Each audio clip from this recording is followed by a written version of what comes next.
अलिक मेरो त साइकलले साथ दिएन है, त्यही गएर एकैचोटि चाँगो हुँदै कता यहाँदेखि थाहा छैन। ल अब म आएँ कार्निक कलेज यो साइड छ तल नेक्स्ट साइड है, अब यो उकालो निस्किनु पर्ने हुन्छ है।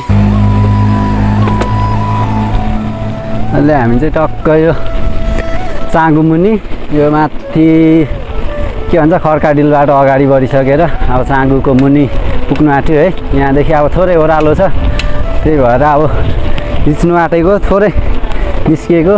अब यहाँदेखि उ हेरौँ, मेरो बेलुन छ अझै पनि छ है। अब यहाँदेखि चाहिँ अब चाँगो ओह्रालो हो। हैट हैट यहाँनिर 3 जना हाम्रो क्यान्डिडेटहरू छ। आमामा कत्रो कराएको मेरो।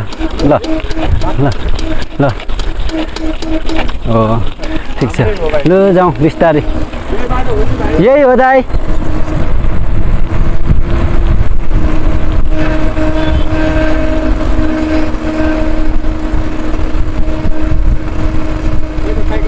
त्यही त नि, माथि योभन्दा मासतिर बाटो गयो कि क्या हो।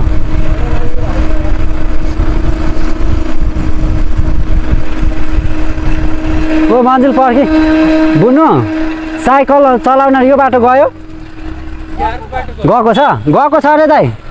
यही चाँगु जाने बाटो यही हो दाइ।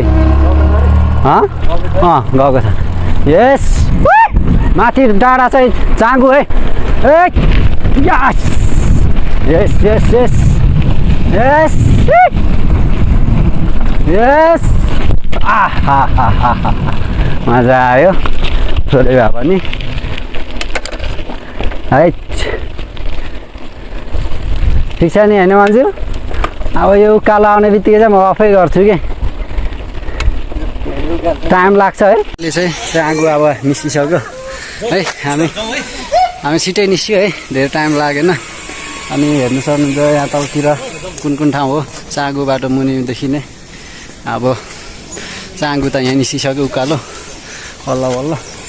अब एयरपोर्ट उता छ, फर्म सिटी होला छ है, त्यस्तै हो। अब बिस्तारो निस्किनुपर्छ। अब एकैचोटि चाँगु मन्दिर निस्किनुपर्छ। त्यहाँबाट हाम्रो ट्रेल हामीले स्टार्ट गरेको चाहिँ अब लगभग 2 घन्टा हुन आँटिसक्यो होला।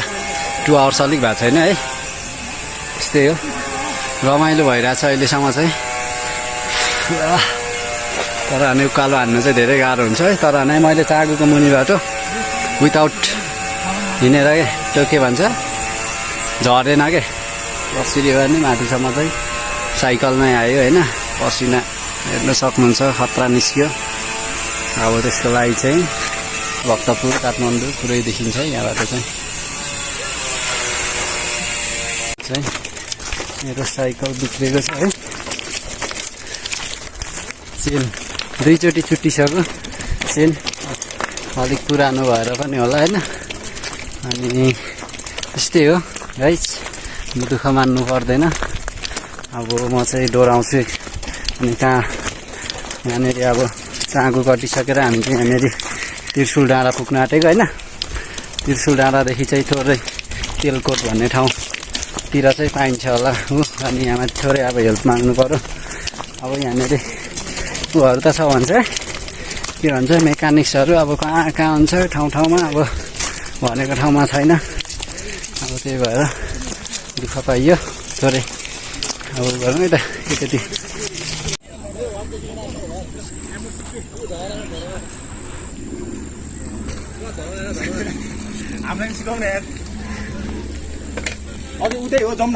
हजुर दाइ, मेरो त उनै चुट्यो के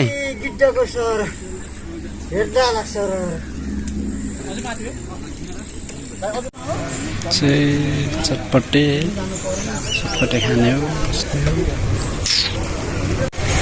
अब चाहिँ मेरो चाहिँ बन्नु आँटेको छ साइकल। मेरो आइसक्नु छ आधी घन्टा 2 घन्टा नै घन्टै पर्ख्यो है। माथि टोटल त 1 घन्टै भइसक्यो होला मेरो साइकल बिग्रेको पर्खेर। अब सब आइसकेको छ। अब बनाइदिन्छ। किसानलाई दाईको नाम भन्दिनँ रितेश मजामसी नेवार हो दाई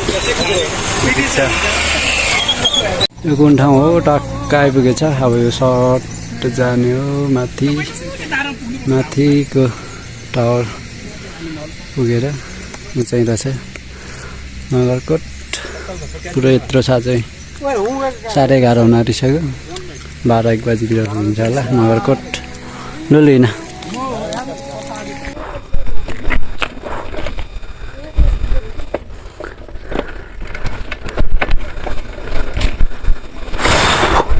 यस हामी चाहिँ अब धेरै हाइट माथि आइसक्यौँ है नगरकोटको अलिक वारी अब लन्च टाइम हुन्छ अहिलेसम्म चाहिँ मेरो साइकल बनेर चाहिँ हल्का हाईमा आइसक्यो राम्रो लाग्यो है अब चाहिँ हाम्रो ट्रेल चाहिँ सुरु भयो अलिक खत्रै यस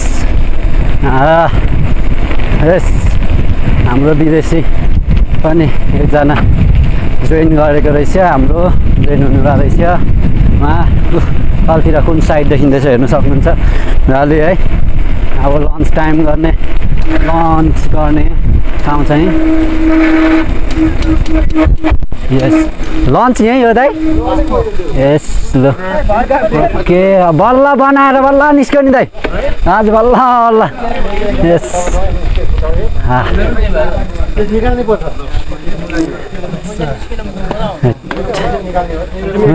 हजुर एक्लै दाइ साथी 2जना साथी चिनेको चाहिँ छ तर पछाडि छ कि अगाडि छ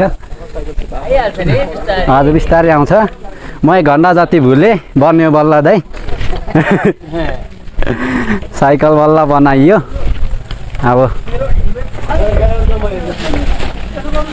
नै राखिदिनु दाइ त्योसँग जोडेर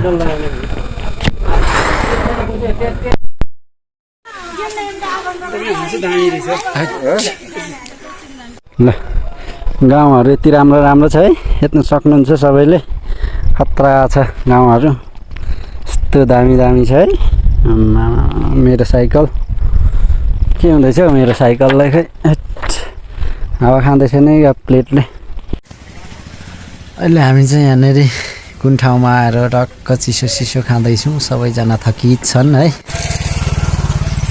धेरै छ गाउँ साइड गाह्रो छ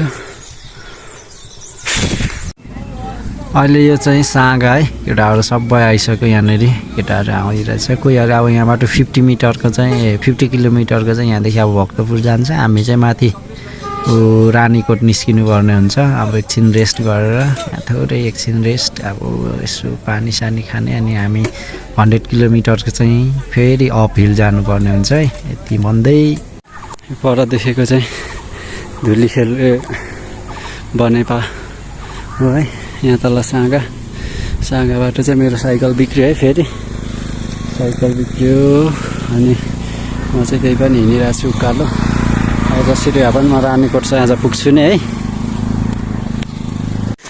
यो चाहिँ अब उकालो निस्किसक्नु आँट्यो है जोड्दाउँदै भए पनि यहाँनिर कालचोक भ्यू पोइन्टको कटेजमा पुगेछ है अब आशापुरी कता हो थाहा छैन अब यहाँ सोध्नुपर्छ सिधै ओह्रालो जस्तो लाग्यो मलाई कता हो उकालै निस्किनुपर्छ जस्तो छ है मान्छे त रातो नसकिसक्यो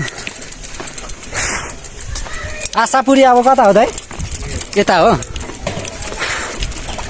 आशापुरी चाहिँ यता रहेछ सिधै तलतिर है अब चाहिँ हल्का ओह्रालो रहेछ अब राइड गर्छु है ओह्रालो त कुद्छ यत्रो अपमा आइसक्यो अनि पुरै गाउँ यो चाहिँ काभ्रे जिल्ला हो है पुरै हेर्नु सक्नुहुन्छ घरहरू काभ्रेको बाख्राहरू चढिरहेछ फुल अप अझै निस्किनु पर्ने हुन्छ रानीकोट निस्किनुको लागि पुरै फर्सी मकैबारी गाह्रो छ मेरो साइकल म भने जस्तो